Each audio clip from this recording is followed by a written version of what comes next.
कदम आगे बढ़ा रहा हूं। और आज जिस तरीके से प्रदेश और देश में बैठी हुई सरकारें इस देश के अनुसूचित जाति, अनुसूचित जनजाति और पिछड़ों का आरक्षण खत्म कर रही हैं, लंबे अरसे से चली आ रही मांग, जातिवार जनगणना की मांग को ठुकरा रही है, देश के करोड़ों नौजवान को आज उनकी रोजी रोटी, रोजगार छीन करके मोहताज बनाया जा रहा है। किसानों को दुगना लाभ दिलाने का वादा करने वाले लोग दुगना लाभ तो नहीं दिला पाए, अलबत्ते उनके रास्ते में कील कांटे बिछाए जा रहे हैं, उन पर लाठियां बरसाई जा रही हैं। व्यापारियों को कमर तोड़ने के लिए ईडी का दुरुपयोग किया जा रहा है। लोकतंत्र को कमजोर करने के लिए ईडी, सीबीआई, इनकम टैक्स के माध्यम से आवाज को कुचलने का प्रयास किया जा रहा है। भारतीय संविधान की भावनाओं से खिलवाड़ किया जा रहा है। देश की राष्ट्रीय संपत्तियों को अपने चहेते उद्योगपतियों के हाथों में कौड़ियों के भाव बेचा जा रहा है, जिससे स्पष्ट है कि आज देश खतरे में है, संविधान खतरे में है, लोकतंत्र खतरे में है। मैं लोकतंत्र, संविधान और देश को बचाने के लिए स्वाभाविक रूप से जो समान विचारधारा के लोग हैं उनके साथ मिलजुल करके हम काम करेंगे और लोकतंत्र, संविधान तथा देश को बचाने की कोशिश करेंगे। आज मैंने समाजवादी पार्टी की प्राथमिक संस्था से भी इस्तीफा दिया, जबकि इसके पहले 12 फरवरी 2024 को समाजवादी पार्टी के राष्ट्रीय श्री अखिलेश यादव से मेरी वार्ता हुई थी कि कुछ लोग पार्टी में ऐसे भी हैं जो समाजवादी पार्टी विचारधारा के साथ उलटवासी चल रहे हैं, समाजवादी पार्टी को कमजोर करने की कोशिश कर रहे हैं। और ऐसे ही तत्व जब मैं समाजवादी पार्टी की आधार को बढ़ाने के लिए कोई भी प्रयास करता हूं तो लोग टीका टिप्पणी करते हैं। और उसी वार्ता को मैंने 13 फरवरी 2024 को पत्र के माध्यम से भी लिखित रूप से अवगत कराया, लेकिन इन दोनों घटनाक्रम के बावजूद भी राष्ट्रीय अध्यक्ष जी द्वारा जब किसी प्रकार की अग्रिम कोई विचार विमर्श नहीं की गई, वार्ता भी नहीं की गई, तो मैंने प्राथमिक सदस्य से भी इस्तीफा देने का निर्णय लिया। आज प्राथमिक सदस्य से इस्तीफा का पत्र मैंने राष्ट्रीय अध्यक्ष जी को भी भेज दिया। और क्योंकि समाजवादी पार्टी के प्रत्याशी के रूप में विधानसभा उत्तर प्रदेश निर्वाचन क्षेत्र से मैं विधान परिषद में सदस्य निर्वाचित हुआ था, इसलिए नैतिकता के आधार पर विधान परिषद के माननीय सभापति जी को विधान परिषद की संस्था से भी इस्तीफा का पत्र मैंने भेज दिया है। उनसे अनुरोध किया है कि इसे स्वीकार करने की कृपा करें, क्योंकि मैंने सदैव राजनीति में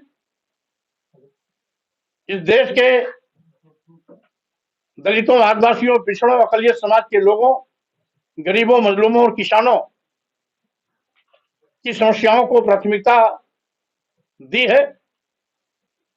इस देश के सामाजिक परिवर्तन के तमाम उन महापुरुषों, जिसमें मुख्य रूप से सामाजिक परिवर्तन के महानायक की, चूंकि पीडीए के अनुरूप राज्यसभा के सांसद प्रत्याशी नहीं, इसलिए मैं वोट नहीं दूंगी।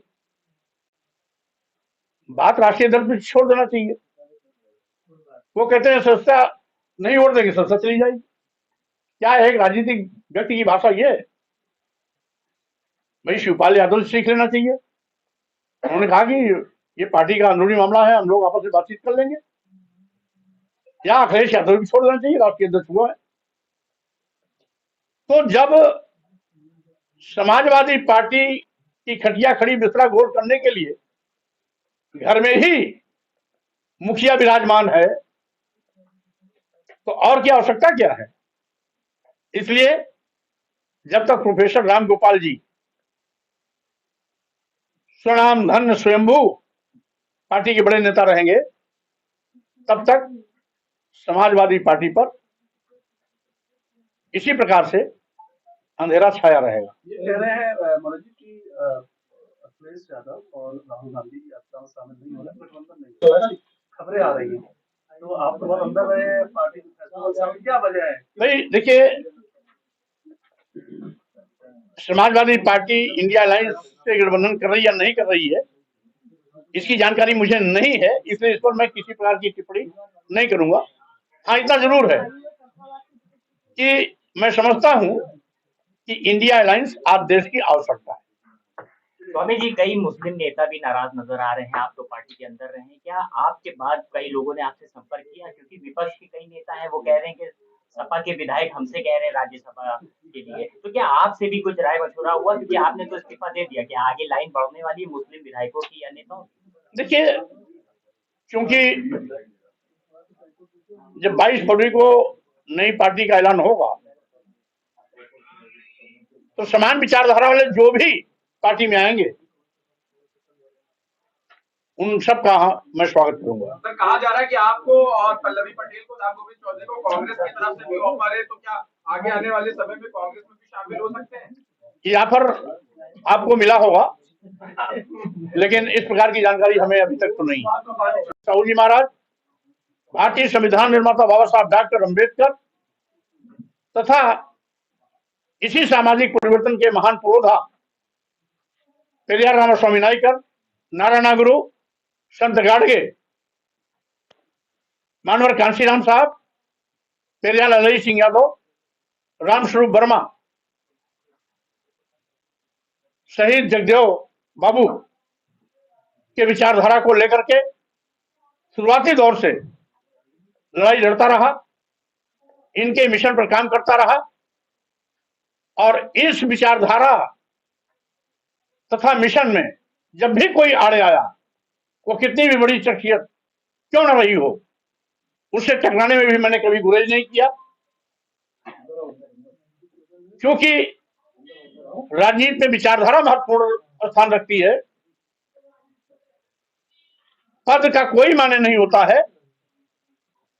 मैंने विचारधारा के लिए पद छोड़ी है, कुर्सी छोड़ी है, कभी नेता विरोधी दल का पद छोड़ा, कभी एक नहीं, इसके पूर्व और वर्तमान में भी राष्ट्रीय महासचिव का पद छोड़ा, कभी विधायक पद से इस्तीफा, एमएलए के पद से इस्तीफा दिया, तो कभी एमएलसी के पद से इस्तीफा दिया, क्योंकि पद के लिए मैं कभी न कहीं आया हूं न गया हूं।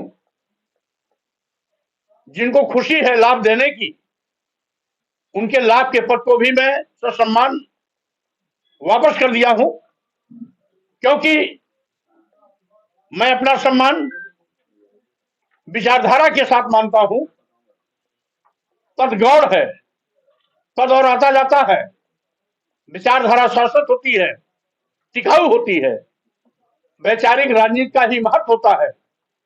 इसलिए मैं इन अपने तमाम महापुरुषों की विचारधारा को, इनके मिशन को अपनी छाती मानता हूं, और इसी विचारधारा को जीवंत बनाए रखने के लिए मैंने सभी प्रकार के पद का त्याग किया है, विधान परिषद का भी त्याग किया है। अब आने वाली 22 फरवरी 2024 को दिल्ली के तालकटोरा स्टेडियम में कार्यकर्ताओं के साथ समागम होगा, जहां पर आगे की दिशा तय होगी, नई पार्टी का ऐलान होगा, और कोशिश होगी इस विचारधारा पर चलते हुए इस देश के गरीबों, दलितों, आदिवासियों, पिछड़ों, अल्पसंख्यक समाज के लोगों के सम्मान स्वाभिमान की रक्षा करने के साथ साथ सत्ता शासन में हिस्सेदारी सुनिश्चित कराने में मैं कामयाब हूं ऐसी चाहत के साथ फिलहाल अभी इंडिया अलायंस में मैं रहा हूं। क्योंकि अब समाजवादी पार्टी से रास्ता जुदा हो रहा है, तो मेरी कोशिश होगी कि मैं इंडिया अलायंस में रहकर या बाहर से जिस भी रूप में हो सकेगा मैं उसको सशक्त बनाने की कोशिश करता रहूंगा। राहुल गांधी की यात्रा में शामिल होंगे, आगे क्या रणनीति देंगे? अब चूंकि अभी 2-3 दिन मेरा बहुत ही व्यस्त समय है, इसके बाद खाली होने के बाद अवसर मिलेगा तो मैं न्याय यात्रा में भी शामिल होने की कोशिश करूंगा। आपकी इस बीच कोई मतलब राम गोविंद चौधरी और कई नेताओं ने आपसे संपर्क करके मनाने की कोशिश की, क्या वार्ता कुछ सफल नहीं हो पाई या अखिलेश यादव बिल्कुल नहीं आपसे बात नहीं? देखिए, इसी वजह से जोड़ लीजिए कि राम गोविंद अखिलेश जी ने राम गोविंद चौधरी को आपके पास भेजा था अपना दूत बनाकर। नहीं, माननीय राम गोविंद जी स्वयं बहुत बड़े नेता हैं। नेताजी मुलायम सिंह यादव जी के हम उम्र भी रहे हैं, उनके साथियों में भी रहे हैं, अनेकों बार विधान सभा में भी रहे, मंत्री भी रहे, लंबा संसदीय ज्ञान भी उन्हें है। वो किसी के भेजने से नहीं आए थे। समाजवादी पार्टी को बचाने की चिंता को लेकर स्वयं मुझसे उन्होंने बात किया। मैं उनका सम्मान करता हूं, आगे भी उनका सम्मान करता रहूंगा और इसके पहले भी मैं जब एक पार्टी में नहीं था तो भी उनका मैं सम्मान करता रहा हूं और आगे भी करता रहूंगा। अखिलेश यादव ने कहा आपको एमएलसी बना दिया गया, उसके बावजूद भी आप पार्टी की उनकी नीतियों के साथ नहीं चल रहे हैं। अब उनका सेकुलरिज्म सबके सामने आ गया। जिस पीजीए का उन्होंने नारा दिया उसकी हवा खुद निकाल दी। जो खुद अंधेरे में है वो दूसरों को उजाले में कैसे ले जा सकता है? जो खुद किंग कर्तव्य विमूढ़ है, ना इधर है ना उधर है, वह दूसरों को रास्ता कैसे दिखा सकता है? समाजवादी पार्टी के लोग आज समाजवाद के रास्ते से भटक गए हैं। मैंने नेताजी श्री मुलायम सिंह यादव को भी देखा है। शुरुआती दौर में मैंने राजनीति भी उन्हीं के नेतृत्व में शुरू की थी, लेकिन कभी भी उन्होंने संविधान की भावना के विपरीत काम नहीं किया।